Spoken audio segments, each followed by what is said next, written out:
masih relevan gak sih kata pendeta gitu, khususnya di era berkembang zaman sekarang? Iya. Ada perbedaan jemaat di dalam memandang pendeta sama non pendeta. Cuman menurut tuh zaman sekarang banyak banget gak sih orang-orang yang mensalahartikan kata pendeta ini? Banyak. Gua harus akui bahwa gini loh, ada pendeta yang punya panggilannya real, ada pendeta yang mungkin panggilannya itu punya motif terselubung. Mereka bermain di ladangnya Allah. Iya. Kalau lu bermain-main dengan ladangnya Tuhan, lu urusan sama dia. Waspadalah terhadap serigala yang berbulu domba. So how can we differentiate mana yang benar domba asli, mana yang domba berbulu serigala? Nah, gue belakangan ini dikuatkan oleh satu statement begini: the heart of human problem is the problem of the human heart. Artinya adalah menarik. Selamat Hari Natal dan Tahun Baru.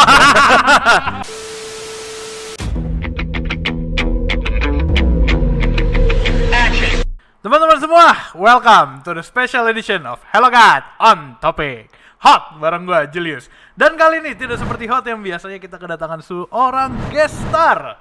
Dia adalah seorang pelayan, dia seorang pendeta, dia orang yang sangat bahagia. Teman-teman please welcome Klaus Albert Kurniawan. Halo semuanya. Halo Albert, gimana kabar semua? Baik. Haleluya. Jadi teman-teman, hari ini kita bersyukur banget kalau Albert boleh datang menemani kita semua. Kok lu juga YouTuber kan ya? Seorang YouTuber ya? Kayaknya gitu deh. Ya, jadi teman-teman bisa cek channelnya Ko Albert, apa namanya? Albert Kurniawan Paku. Albert Kurniawan Paku. Ko Albert di sini juga adalah seorang pelayan di digital ministry, intinya gitu ya. Sama kayak bro satunya. Iya. Siapa ya? Jadi bro satunya hari ini kebetulan karena Ko Albert lagi datang, bro satunya memutuskan saatnya libur. Kemana dia? Kayaknya ke desa Konoha dia. Bisa jadi, semua pertanyaan bagus, saudara-saudara semua. Ya, jadi untuk teman-teman hari ini kita punya topik khusus. Bukan sebuah kebetulan hari ini Ko Albert datang ke sini. Jadi hari ini kita mau bahas satu topik yang orang-orang tuh sampai sekarang sebenarnya bingung-bingung buat ngebahas topik ini. Pendeta. Widing. Pertama gue tanya lu dulu, apakah diri lu mengkategorikan diri sendiri seorang pendeta? Ya memang secara istilahnya de facto sama de jure ya itu sudah happen ya. Artinya gue tahun berapa? Tahun September atau tahun 21 ya atau tahun 20 tahun 21 tahun lalu berarti. Kayaknya iya tahun lalu. Tahun lalu itu gue ditapis jadi pendeta. Gue lupa tahun lalu atau tahun 2020 gue lupa sih. Tahun 20 atau tahun 21 lah. Ditapisnya tuh gimana kayak? Jadi jadi waktu itu bukan gue sendiri, ada 5 orang. Ada 5 orang. Jadi gue waktu itu kebetulan seingat gue tahun 20 karena itu pandemik, jadinya dibatasi secara jumlah yang hadir dan juga biasanya kan harusnya itu seluruh pendeta. Jadi kita itu misalnya berapa nih yang ditapis, misalnya 5 orang, itu seluruh pendeta tumpang tangan gitu. Nah, cuma kemarin karena ada social distancing, maka gue sama gembala gue itu tuh. Oh iya. Gitu. Bisa diulang terus. Pak tolong Di. Oke, maksud gue gini, tadi sempat gue kepikiran itu sebenarnya lu jadi pendeta tuh gimana caranya? Lu jadi emang ditunjuk, emang lu yang mau atau dari gereja? Good question. Jadi memang banyak orang juga nggak tahu. Ini karena ada bermacam-macam ya. Ada kalangan gereja yang gue tahu ini salah satunya one of-nya itu country itu Korea. Korea itu kalau misalnya mereka yang sudah sekolah Alkitab sebelum keluar mereka ditabisin jadi pendeta. Ada yang begitu. Yes. Gitu ya. Gitu. Ada gereja umumnya kalau di Indonesia kayaknya kalau yang di Korea ini nggak terjadi di sekolah Alkitab yang Injil yang gue tahu nggak terjadi. Iya. Karena sekolah Alkitab hanya memberikan gelar akademis, which is seperti kayak misalnya STH, MTH, MD, begitu, DTH, gitu aja. Nah, jadi memberikan gelar akademis, jabatan itu adalah gereja yang memberikan. Begitu. Nah, kalau di gereja Injili, beberapa yang gue lihat itu dikotominya ke arah 2 hal. Jadi orang yang ditabis jadi pendeta itu bisa merupakan sebuah apa ya? gua nggak ketemu kata yang lebih pas ya, kayak reward gitu loh. Oh. Lu udah loyal sama kita, oke setelah sekian tahun, lu gua pendetain. Yes. Jadi Gua ada, nangkep tuh. ada yang sekedar karena loyalitas. Iya. Tetapi ada yang sisi yang kedua adalah dilihat secara kualifikasi. Kualifikasi ini sebenarnya listnya sih gua rasa bukan hanya 1-2, tapi gue coba simplify aja ya. Iya. Misalnya dia itu pelayanan ke jemaahnya seperti apa, mudah nggak untuk connect sama jemaat. Misalnya kalau lu di WA hari ini balasnya 2 tahun lagi kan ya itu kan kalau lu jadi gembala ya bisa digorok gitu kan, kurang lebih kan gitu. Tapi pendeta berarti dicari-cari sama jemaatnya terus dong ya? Gua harus akui ya bahwa memang ada perbedaan jemaat di dalam memandang pendeta sama non pendeta. Even sebenarnya gue mencoba untuk menetralkan wacana itu. Cuma memang berasa ada sebuah kayak sedikit perlakuan berbeda lah ketika pendeta. Tentunya di sisi yang lain ini kayak pedang bermata dua. Artinya di satu sisi ya lebih dicari jemaat, lebih kayak dirasa kalau kamu sudah ditabis berarti kamu sudah memenuhi kualifikasi untuk mendapatkan sebuah tugas tanggung jawab yang lebih berat. Misalnya begitu. Jadi itu ya seperti dua sisi mata uang lah. Gitu. Jadi ada sesuatu yang akhirnya menjadi sebuah beban yang ditambahkan, tugas yang ditambahkan, tetapi di sisi lain ya jemaat itu kayak lebih trust gitu dengan pendeta. Gitu. Oke, gue paham. Pas lu jelasin tadi gue tuh sebenarnya sempet mikir ya, kira-kira pandangan teman-teman yang nonton, mungkin anak-anak muda, mungkin orang-orang di luar sana, kira-kira mereka melihat pendeta tuh kayak gimana sih? Lu bisa jawab gak sih? Ya, gue harus sadar kalau misalnya di dalam layer orang-orang yang mungkin gue kategorikan sebagai Gen X, baby boomer dan tradisional, mereka lebih memandang pendeta itu apa ya, something yang kayak mungkin istilah perjanjian lama itu prophet. Nabi. Oh, ini menarik nih, ini lucu nih. Ya, cuma kalau mungkin yang gue nggak tahu, gue nggak bisa mewakili anak-anak Gen Y sama apalagi Alpha, gue nggak tahu. Gen Z gitu ya. Gen gue masih gen muda kan? Milenial. Ini sebenarnya lo sebenarnya gue tanya sama lo, kalau menurut lu sendiri sebagai milenial, lu melihat pendeta itu beda nggak sih sama guru Injil? Dulu gue mikirnya pendeta guru Injil sama. Jadi buat teman-teman yang belum tahu, pendeta dan guru Injil adalah dua hal yang berbeda mungkin ya. Sebenarnya gini, kalau gue bilang secara esensial mereka sama. Oh, mereka sama. Iya, hanya yang membedakan adalah tugas gerejawinya. Gitu. Kalau gue personally ditanya, misalnya kan gue sebenarnya masuk juga dalam kategori Gen X. Iya. Gue dari awal sih tidak pernah sampai mendikotomikan, maksudnya benar-benar dikategorikan dengan sangat clearly, sangat jelas gitu bahwa kalau pendeta gue harus lebih respect, kalau guru Injil gue nggak lebih respect, enggak. Gue pada dasarnya melihat ya sama aja sih kalau gue. Tetapi kalau di mata jemaat gue melihat memang ada perlakuan yang berbeda. Memang ada perlakuan berbeda. Lebih suci atau bukan? Lebih tinggi gitu. Gitu lah. Ya, tapi gue menarik nih karena lu ngomong soal banyak teman-teman atau orang-orang dari generasi baby boomer, Gen X dan sebagainya yang lebih tanda kutip tradisional ya. Kita ngambil perspektif dari teman-teman yang mungkin lahir di 1900-an akhir sampai ke 2000-an awal. Which is mungkin sekarang lagi usia millennial sama Gen Z. Ya, Gen Z, sebenarnya Gen X itu kan kayak jembatan sama baby boomer sama milenial ya. Itu kan mereka ngambil warisan dari Gen X, baby boomer untuk melihat seorang pendeta itu di gereja tugasnya adalah khotbah. Ya, khotbah. Tapi kan sekarang kita juga lihat banyak pendeta-pendeta, guru Injil yang juga berasal dari Gen X sama baby boomers gitu.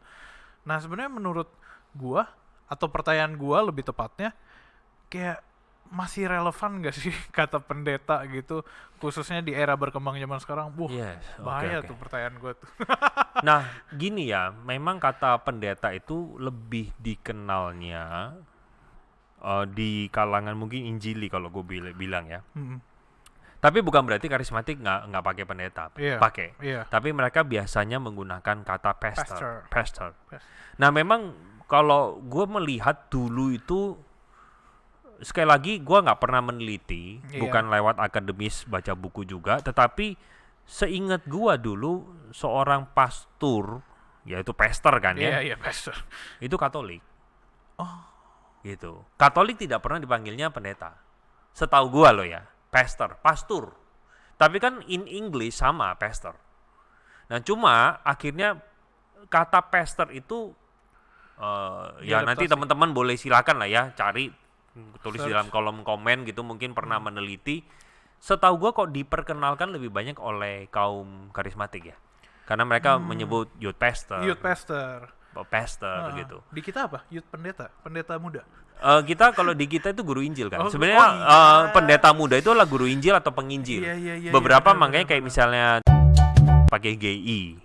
Some of them mereka nggak tahu GI itu apa, kayak GI Joe gitu loh pikirnya. GI Joe gitu. Iya. GI itu kan guru Injil. Tetapi ada beberapa Injili lainnya itu pakai kata evangelis, which is sebenarnya sama. Iya, banyak ya aliran di Indonesia ya. Atau REV itu reverend. Oh, Atau PDT. Reverend gue pernah dengar tuh di film-film banyak pakai Reverend.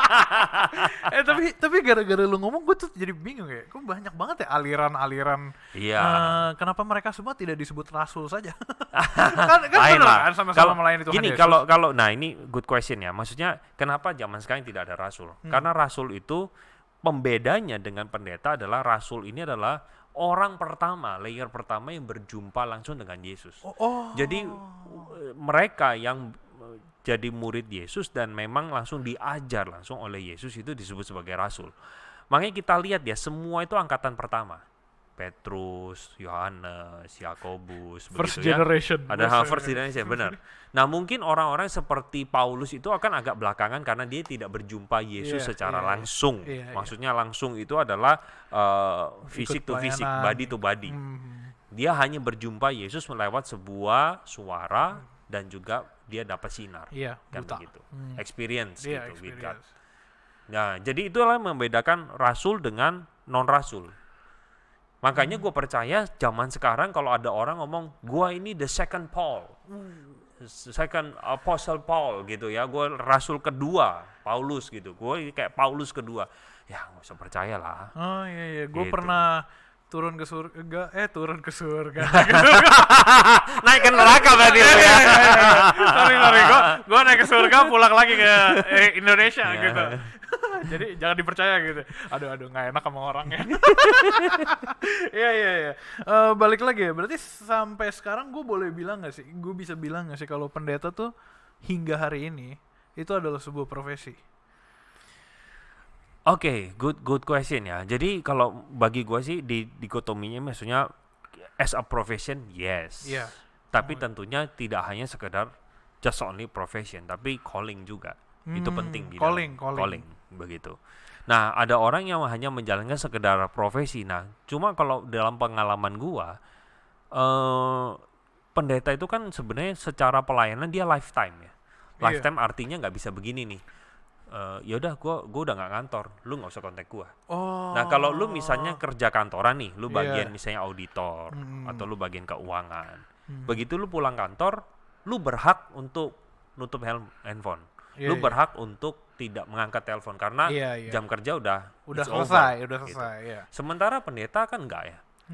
In any time, in any place, kalau someone yang call you ya, you harus pick up siap. the phone. Pick up the phone. Kalau memang tidak lagi sedang khotbah, kayak misalnya kayak gini nih, biasanya gua akan matikan HP. Kalau gua lagi pelayanan yang sifatnya syuting atau sifatnya nggak bisa diinterupsi. Tapi kalau pelayanan yang sifatnya misalnya gue lagi meeting sama orang yang memang gue bisa pick up the phone, ya gue pick up the phone gitu. Iya. Tapi mostly ketika mereka sudah kontak, kasih gue WA, gue sih nggak pernah biarkan sampai lewat dari 1 hari begitu. Biasanya begitu. Iya. Panggilan full time intinya lah ya. Nah tapi lo inget gak pertama kali lo pengen jadi pendeta? Ingat gak lu? Ya, jadi gue gini, sebenarnya pengalaman gue jadi itu gue nggak inget secara detail perasaannya, tetapi gue itu anak terakhir rohaniwan. Oh, anak rohaniwan. Oke. Gue 3 bersaudara, gue anak tengah. Begitu, papa gue itu seorang rohaniwan. Jadi muncul satu keinginan untuk jadi rohaniwan itu pas gue ada di Surabaya. Itu gue mulai kelas 2 SMP. Tahun berapa tuh? Aduh, SMP itu berarti umur berapa ya? Pada zaman dahulu kala. sorry. Kalau SD kelas 6 ya. SD kelas 6 tambah 6 tahun berarti 12. Iya. 12 kalau tambah 2 berarti 14. Iya. Kurang lebih gue usia 14 itu gue ada di Surabaya. Oke. Terus gue lupa juga exactly-nya kapan, tetapi catatan di dalam Alkitab gue yang gue dari kecil gue masih ada sampai waktu gue studi di saat gue pakai itu, sampai gue tuliskan kapan gue itu akhirnya memutuskan untuk dalam tanda petik itu terima Yesus.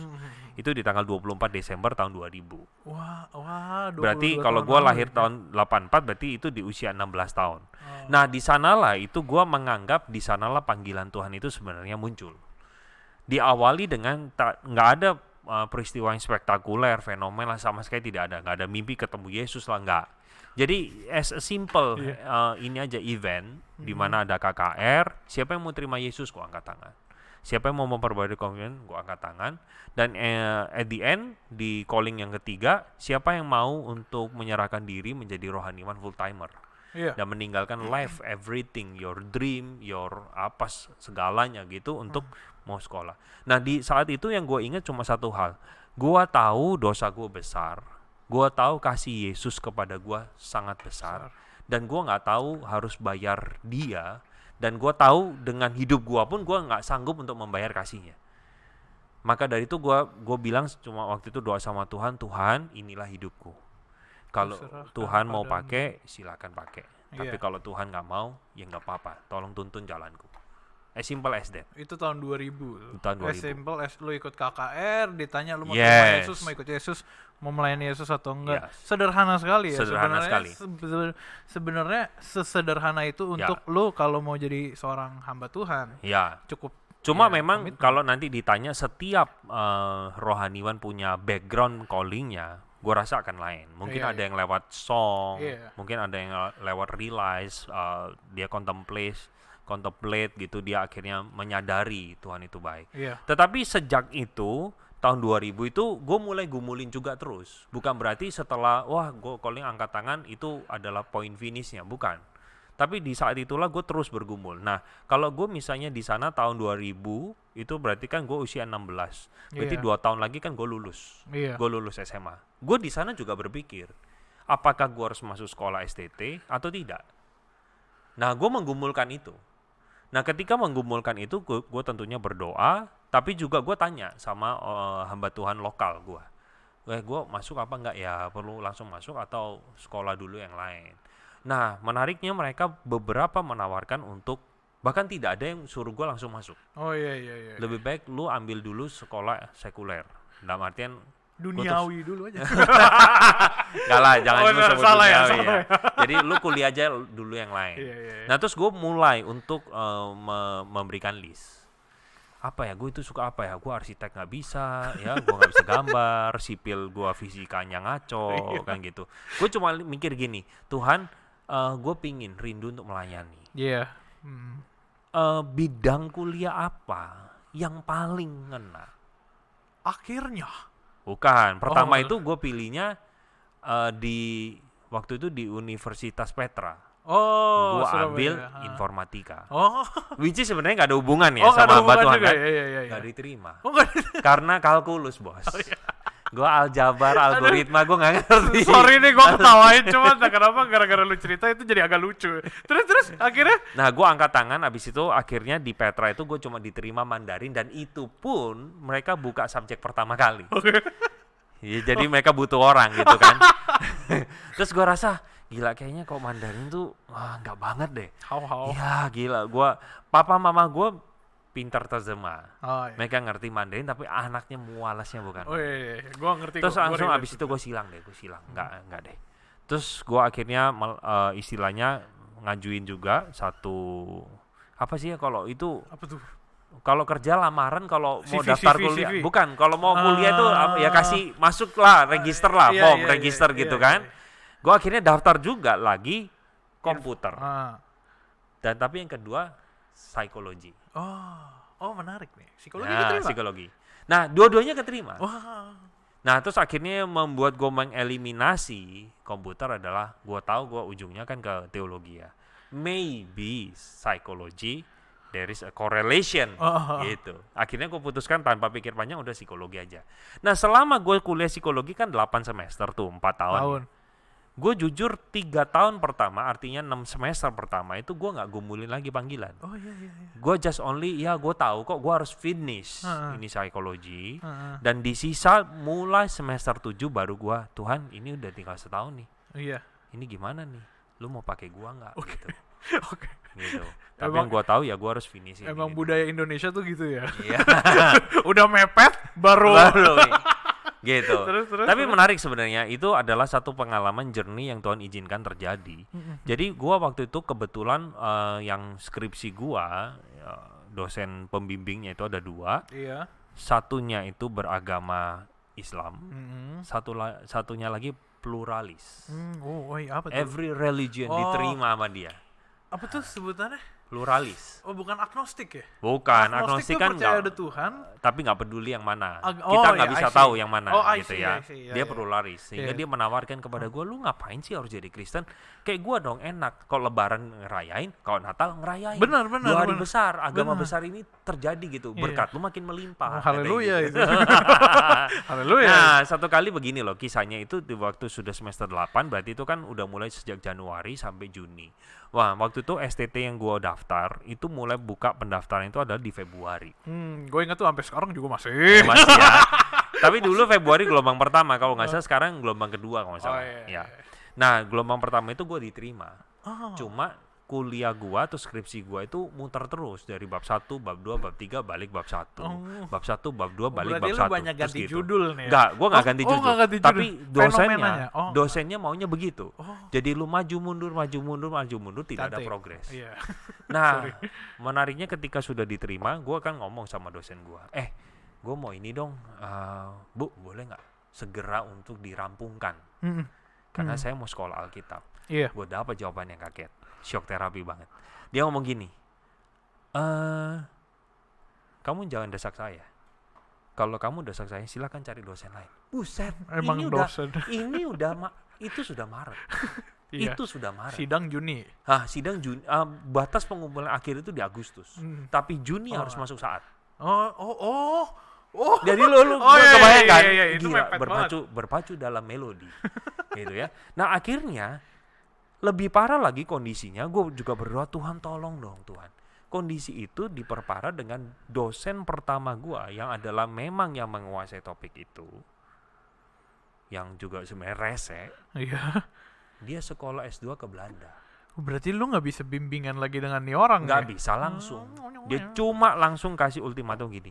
Pokoknya lu kalau mau bimbingan sama gue cuma bisa seminggu sekali, dan lu kirim itu skripsi lu itu hari Rabu sebelum jam 10 waktu WIB. Kalau lu lewat itu, lu misalnya kirim gua jam 11, gua gak akan periksa. Lu harus tunggu lagi next week. Buset. Perlu diingat pada zaman itu tidak ada Zoom, tidak ada WhatsApp, ada Zoom, tidak ada WA, betul tidak sekali. ada video call ataupun tetek bengek lainnya. Gue membantu untuk memberikan konteksnya, betul. Jadi waktu itu, zaman itu juga email itu memang kan masih mandek. Nggak ada Google. Waktu itu Yahoo gitu. Masih dan gue nggak ada internet di rumah. Dan waktu itu gue udah sebenarnya sih, jujur katakan gue udah nyerah. Gue udah bilang sama bokap gue, udahlah, gue mah nggak usah S1 deh, gue ambil STH aja, gitu loh. Udah nggak usah, yang penting kan ilmunya, tak perlu gelarnya. Tanggung banget. Terus bokap gue sih sebenarnya bokap gue memberikan 2 hal. Yang pertama dia kasih pengertian ke gue, ayolah, lu ini kan bulan Juni, ya, memang sudah masuk saat. Tapi lu coba izin sama saat untuk, sebenarnya saat itu Juni-Juli itu kuliah intensif, 0 SKS, tapi ada jamnya. Ada juga istilahnya papernya banyak. Lu izin deh. Ya udah gue izin, gue diizinkan untuk tidak ikut kuliah intensif untuk rampungkan skripsi. Berarti gue bisa extend 2 months. Nah di dalam 2 months itu bapak gue cuma bilang lu berusaha sampai final, and then habis itu dia pertemukan gue dengan 1 orang yang biasa nulis, gitu loh. Gue berharap sih waktu ketemu sama orang ini, ya gue bisa kasih skripsi gue, ya lu revisi semuanya dan gue terima beres. Ternyata enggak. Dia nggak mau baca skripsi gue. Dia cuma langsung gini, lu kalau nulis itu langsung to the point. Gak usah lu panjang lebar gini. Julius yang memakai baju warna kotak-kotak, terus lengannya dia panjang apa? Lu mau ngomong apa tentang Julius? Lu langsung ngomong gitu. Iya, Julius badannya besar gitu. Misalnya begitu. Poin gue yang mau gue highlight begitu. Nah, terus oke. Ya udah, gue coba abis itu revisi total. Bab gue dari bab 1 waktu sampai bab 6. Buset. In one week gitu. In one week. Gue langsung layangkan ke dosen. Pada waktu itu puji Tuhan, at the first time dia kasih komplimen ke gue. Baru kali ini isinya bagus. Baru kali ini saya lihat prestasi kamu. Lu revisi semua. Abis itu sudah kumpulin. Ajaibnya Jul, hari terakhir pengumpulan skripsi itu gue hari terakhir itu gue kasih. Wow. Gue di Agustus itu gue harus udah ke saat. Karena udah kuliah intensif cuma berlangsung dari Juni sampai Juli tengah. Abis itu gue harus masuk. Jadi waktu gue di sana itu gue menjalani 2 kuliah. Iya. Satu kuliah teologi, satunya psikologi. Jadi dikala teman-teman lagi istirahat siang, gue harus pergi ke warnet untuk rampungkan. Gue biasa kalau kayak gitu gue juga ke warnet tapi main Dota. Turun 7 kilo gue. Gue PP. Demi itu doang ya. Sampai last minute, ya itu akhirnya itu. Akhirnya gila pas last minute lu kumpul lega banget gak sih? Aduh. Itu sebenarnya gue marah itu sama Tuhan. Lu marah? Sebelum proses ngumpulin ya, gue sampai marahnya mengatakan bahwa Tuhan, gue nggak butuh lu maha kasih sih, I need your power untuk ngubah ini semua. Kenapa sih lu bawa gue dalam situasi yang nggak enak begini sih? Tapi beneran waktu setelah kumpul ya, itu kayak Tuhan ngomong di hati gue itu di snapping gitu loh. Itu kayak gue balikin telapak tangan and everything's already clear. Dan gue waktu perjalanan naik kereta dari Surabaya ke Malang, aduh gue cuma bisa, hati gue cuma bisa sedih dan juga Tuhan forgive me. Itu dia udah setelah masuk itu ya menjalani panggilan selama 3,5 tahun dan here I am. Gitu. Kok tapi semua cerita panjang lebar dari tadi gue dengerin cerita lu, menurut gue usaha effortnya tuh tinggi banget itu, kayak lu inget banget semua momennya tuh worth it gak sih? Sampai saat ini gitu, worth it nggak? Ya, menurut gue itu sesuatu yang worth it. Karena begini, karena diawali dengan sebuah panggilan bahwa gue tahu Tuhan bahwa Engkau kalau mau pakai saya itu bukan sacrifice. For me it's not sacrifice, it's privilege. Gitu. Jadi kalau gue ingat sekali the last Tuhan kuatkan panggilan gue itu adalah sebenarnya itu sebelum skripsi itu ya kan, gue di bulan Februarinya kan gue tes di saat, sebenarnya di Desember itu Tuhan kuatkan gue sehingga pada waktu dulu itu ya setelah terima Yesus kan gue tadi udah cerita ya ada 3 calling, terus kan gue calling mau terima jadi hamba Tuhan gitu kan. Tapi after itu sebenarnya efeknya negatif. Jadi gue itu gini loh, kalau mau calling jadi hamba Tuhan lagi, gue lihat kalau gue dilihat gue rasanya malu gitu loh. Gue rasa maksudnya aduh jadi hamba Tuhan itu what sih gitu loh. Tapi di tahun 2005 itu waktu gue ikut KKR sekali lagi di saat itu, kali itu beda banget. Maksudnya beda banget itu ketika gue diundang untuk maju ke depan, gue berdiri dengan satu perasaan bangga. Gue bangga bukan karena gue hebat, tapi gue bangga karena Tuhan thank you ya, ini privilege banget, ini grace for me. Sehingga dari pengalaman itulah gue merasa itu worth it gitu. Iya. Itu worth it. Dan gue rasa itu bukan sesuatu yang bisa dialamin setiap orang tuh, maksudnya nggak sama ya. Semua orang pasti beda-beda, ceritanya beda-beda. Mungkin untuk teman-teman semua yang nonton juga punya ceritanya masing-masing atau lagi menggumuli panggilan. Tapi gue tiba-tiba penasaran nih, karena tadi lo sempat ngomong lo pas panggilan lo, ayo Tuhan gue mau pindah sisiin cita-cita, semua ambisi. Lo pernah ada cita-cita khusus gak sih dulu sebelum jadi hamba Tuhan ya, sebelum jadi pendeta? Gak ada sih, gue gak kepikir ya? Waktu itu gue gak kepikir mau jadi apa. Memang ya gue juga gak tahu, bukan maksudnya bapak gue itu jadi rohaniwan yang sangat baik, yang sangat teladan, everything good, terus habis itu gue mau ngikuti jejak dia, enggak sih. Jadi sederhananya pada waktu itu begini loh, ada satu dorongan di dalam hati gue gini loh. Waktu gue remaja di Surabaya, kurang lebih ya dari sejak SMP SMA itu, gue waktu ngikuti khotbah gitu ya, gue ikutin dari minggu ke minggu, gue cuma gini, Tuhan gue pingin loh deliver your message. But I don't know how. Jadi ada perasaan kecil begitu di dalam hati kecil. Sehingga dari sana gue memang tidak punya pikiran lain sih untuk apa, karena bukan dibesarkan dari keluarga yang membesarkan dengan bisnis ya, jadi gue nggak kenal dunia bisnis. Malah setelah jadi pendeta baru tahu-tahu nih, investasi itu begini, bisnis itu begini tadi. gitu. Nah, Tadi ketawa yang kenceng. Enggak. Bukan ya, Istilahnya bukan. Dari otodidak lah. Iya, ngerti. Gitu. Bahaya nih kalau kita ngobrol berdua lucu-lucu gini. Iya, sama-sama. Suara dari mana itu? Iya. Oke, kita masuk ke next nih kok. Kita tadi udah ngomongin soal kisah lu, dan gue percaya banget banyak orang atau teman-teman juga saat ini juga lagi menggumuli tentang bagaimana mereka bisa menyuarakan suara Tuhan ke banyak orang gitu, khususnya jadi hamba Tuhan ini. Cuman menurut tuh zaman sekarang banyak banget gak sih orang-orang yang mensalahartikan kata pendeta ini? Banyak. Gua harus akui bahwa gini loh, ada pendeta yang punya panggilannya real, ada pendeta yang mungkin panggilannya itu punya motif terselubung. Nah, yang menyedihkan itu adalah kalau ada 1-2 oknum. Gue ngomong oknum ya. Iya, kita juga ngomongnya oknum. Jadi ada oknum-oknum tertentu ini yang memanfaatkan dengan profesi prophet. Prophet itu kan gini ya, gue harus jelasin sedikit konteksnya. Kalau lu di dalam perjanjian lama lu ngelawan prophet, itu kutukan akan menghampirimu. Iya. Hukuman Tuhan akan bersama denganmu. Jadi gue ini adalah representatif dari suara Tuhan. Nah, celakanya oknum-oknum ini menggunakan hal itu untuk memanfaatkan jemaat. Ya, istilahnya analoginya begini, kalau jemaat ibarat domba, gue gunting bulu lu, gue ambil daging lu, gue akan makan minum susu lu. Semua dieksploitasi di dalam diri orang ini atas nama I am the prophet. Oh iya. Jadi lu kalau nggak menuruti, contoh. Kalau lu nggak kasih persembahan, hidup lu akan dikutuk Tuhan. Anda yang merasa seperti itu ya. One off ya. One off. Sekali lagi ini oknum lah. Oknum yang bagi gue begini loh, sederhananya. Apakah tergiur nggak dengan hal itu? Ya kalau mau bilang tergiur ya kok dipikir, lu enak ya dengan usaha kecil mendapatkan hasil yang besar secara duit. Tetapi gue akhirnya belakangan Tuhan ajar gue begini, tenang aja. Mereka bermain di ladangnya Allah. Iya. Kalau lu bermain-main dengan ladangnya Tuhan, lu urusan sama dia. Kalau enggak, gue kena baper terus. Sejak saat itulah gue tertolong. Terserah lu mau main dengan cara apa, lu jadi pendeta, lu punya motif terselubung, lu punya motif yang jahat, lu mau eksploitasi domba lu, terserah lu. Gitu. Lu kalau merusak ladang Tuhan, lu urusan sama yang jahat. Iya. As simple as that.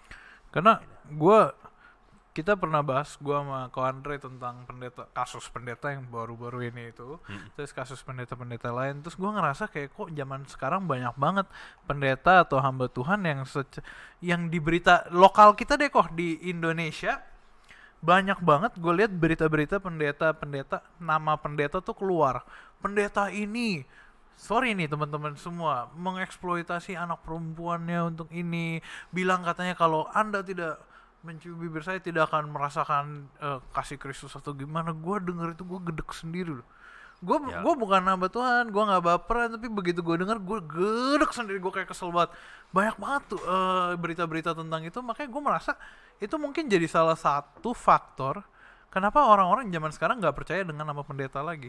Bisa jadi, makanya ini karena ada 1-2 orang oknum inilah akhirnya merusak pasaran. Ada orang-orang yang benar-benar punya hati yang baik, punya hati sungguh-sungguh melayani, akhirnya kerusak gara-gara orang ini. Begitu. Tetapi sekali lagi sih, gue kembalikan itu ke masing-masing orang ya. Kalau lu memang menjadi pendeta yang akhirnya sungguh-sungguh mengeksploitasi dombamu, ya lu nanti tanggung jawab sama Tuhan dan kamu akan menerima juga istilahnya hukuman dari masyarakat. Iya. Hukuman dari masyarakat. Begitu. Nah, tetapi hal yang kedua yang perlu kita ketahui adalah gini loh. Teman-teman juga jangan melihat pendeta as a Superman. Dia bukan malaikat. Iya. Kalau lu bisa tergoda dengan pornografi, itu sama kok dengan pendeta. Juga bisa ya. Bisa.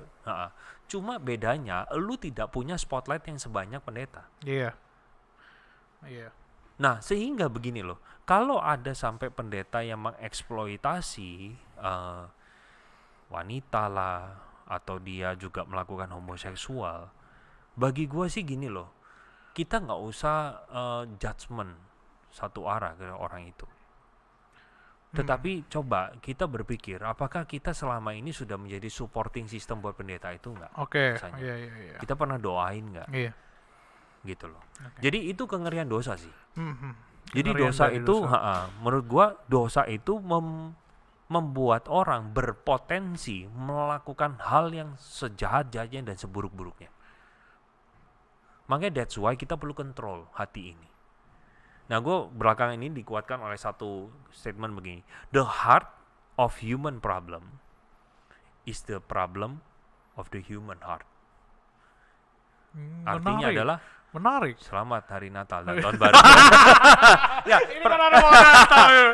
jadi heart of human problem is the problem of human heart. Artinya semua masalah hati kok. Iya. Ini masalah hati.